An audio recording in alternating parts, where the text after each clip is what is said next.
Cara menggunakan Google Classroom jika kita adalah seorang guru atau pengajar. Yang pertama, bagaimana cara membuat sebuah kelas baru. Kita klik plus yang di atas, lalu kita buat kelas baru, lalu kita klik saya setelah yang setuju, lalu dilanjutkan. Maka kita isi data-datanya, misalnya nama kelas, bagiannya kelas. Kalau kamu punya kelas 4, isi aja kelas 4, tergantung kelas yang ingin kamu buat. Seperti contoh video ini. Bagiannya, ruangannya disamakan aja, biar lebih gampang. Lalu kita klik buat. Kita tunggu sampai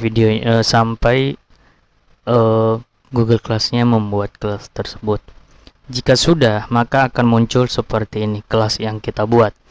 Misalnya kelas 4B semester 2. Nah, terus kita akan kupas satu persatu.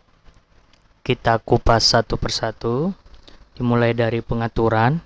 Kita bisa buat di pengaturan yang itu kayak roda tadi untuk melihat kodenya. Kita melihat kodenya di roda tadi. Kita bisa lihat kodenya ini. Fungsinya ini adalah kita share ke murid-murid kita agar nanti kodenya itu bisa untuk join. Lalu kita bisa atur untuk forumnya. Karena biar tidak gaduh, kita atur aja siswa hanya dapat mengomentari di forumnya. Jadi tidak banyak yang bisa sembarangan memposting-postingnya. Jadi biar tidak gaduh, kita buat aja siswa hanya dapat mengomentari tapi tidak bisa memposting. Itu untuk pengaturannya. Jika sudah, kita simpan saja. Kita simpan saja. Ya, sekarang yang berikut adalah bagian yang berikut adalah penggunaan forum. Di forum ini kita bisa memposting apa saja. Misalnya keterangannya kita posting, lalu kita bisa melampirkan dari drive. Drive itu tempat penyimpanan awan kita. Bisa dari link, mungkin berupa website atau berupa file yang ada di HP kita. Misalnya file itu berbentuk video ataupun gambar, bisa kita lampirkan di dalam forum dengan mengklik lampirkan. Ya. Misalnya kita ambil file yang ada di HP kita. Misalnya di file manager, bisa file berbentuk video atau apapun itu, foto segala macam. Kamu tinggal klik aja. Kalau sudah, kamu tinggal back. Selanjutnya, bagaimana cara mempostingnya? Kita bisa jadwalkan sesuai tanggal yang kita buat. Misalnya untuk besok, kita buat kapan, dan bahkan kita bisa buat jamnya. Jika tidak suka, kita buang aja draftnya. Contohnya ini salah, kita buang saja. Jadi tidak ada yang kita posting, ya kan? Kosong karena kita membuang, karena kita tadi salah, mungkin tidak ingin disimpan atau tidak ingin dilanjutkan. Yang berikut cara memberikan tugas kelas. Pertama-tama klik plus yang ada di bawah ini, yang di atas tugas kelas. Nah, nanti di tugas ini banyak macamnya. Ada tugas, ada pertanyaan.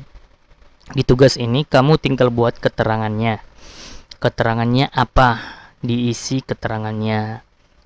Nama tugasnya apa? Misalnya pilihan berganda atau ujian PTS atau ujian akhir sekolah atau apa, bisa dibuat, atau ulangan harian. Lalu deskripsinya kamu jelaskan bahwa dalam soal itu mungkin kerjakanlah pilihan berganda atau membuat esai. Oke, kita khusus dalam pengerjaan pembuatan tugas ini. Sebelum kita lanjutkan, saya mau jelaskan sesuatu dulu. Dalam Google Classroom, kamu bisa membuat soalnya itu dalam berbentuk pilihan berganda ataupun isian. Tetapi syaratnya adalah kita harus menambahkan sebuah aplikasi di dalam Classroom itu. Apa nama aplikasinya? Yaitu Google Form.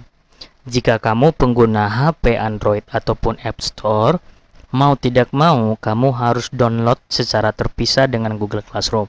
Jika kamu sudah download Google Classroom, kamu tidak serta-merta mengikutkan Google Form. Jadi kamu harus mendownload Google Form. Tetapi jika kamu menggunakan desktop, di Chrome-nya desktop, itu sudah ada secara otomatis. Tapi karena kita penggunanya di HP, maka kamu download dulu Google Form seperti gambar ini.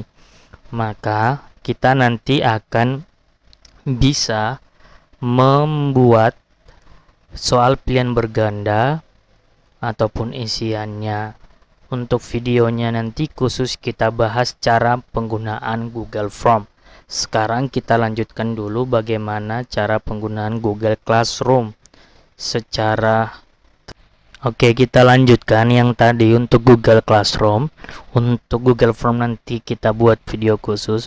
Misalnya kita membuat sebuah tugas, anggap ini adalah sebuah tugas dan kita melampirkan di tugasnya itu bisa kita lampirkan dalam berbentuk gambar, Word, atau file, dokumen, video untuk sebuah petunjuknya bisa.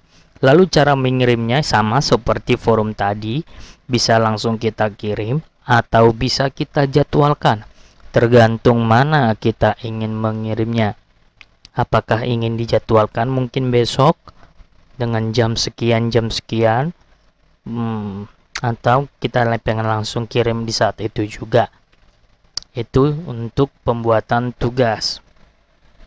Setelah dikirim maka tugasnya sudah terdaftar di situ. Jadi siswa yang sudah join dengan kamu akan mendapatkan notifikasi. Untuk yang berikutnya adalah di anggota ini misalnya nih kita ingin menambahkan pengajar nih. Contoh, di dalam kelas 4B ini bukan hanya guru A saja, tapi kita ingin memasukkan guru B sebagai pengajarnya. Jadi guru B ini ikut juga memantau Google Classroom 4B semester 2 ini. Caranya, kamu minta ke guru yang bersangkutan nama emailnya. Kamu tambahkan, kamu ketik nama emailnya seperti ini, lalu klik undang. Setelah kamu klik undang, langkah berikutnya adalah kamu menyuruh temanmu, teman sejawatmu tadi, teman guru tadi, untuk membuka kotak masuk emailnya atau Gmailnya.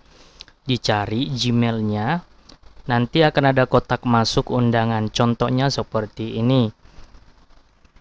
Maka klik buka dengan Google Classroom.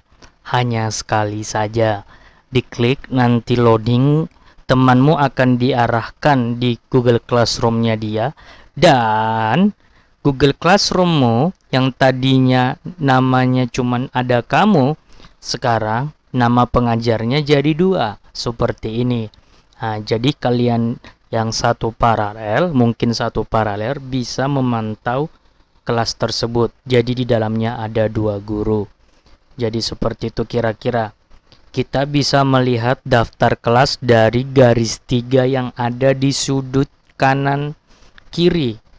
Bisa melihat daftar tugas juga di situ.